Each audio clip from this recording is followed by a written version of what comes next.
What was happening before the Compromise of 1850? Before the Compromise, California had requested to be their own free state.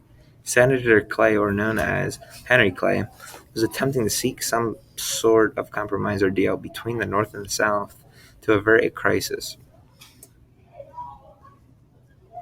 Also, before the crisis of 1850, slavery was widely known and used all around the U.S.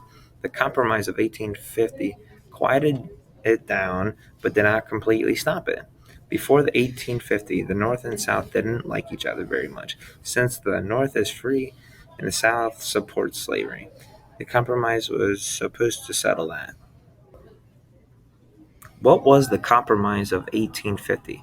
The Compromise of 1850 consists of 5 laws passed in September of 1850 that dealt with the issue of slavery and territorial expansion.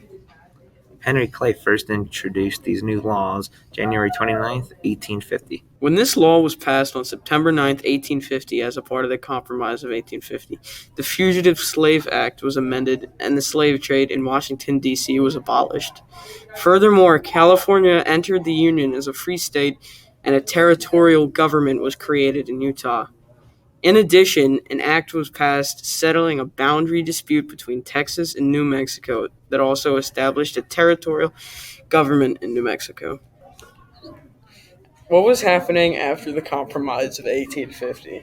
After the Compromise was introduced to the people, California was admitted a free state, the Fugitive Slave Act was made, slave trade in Washington, D.C. was banned, territorial problems were solved, and etc.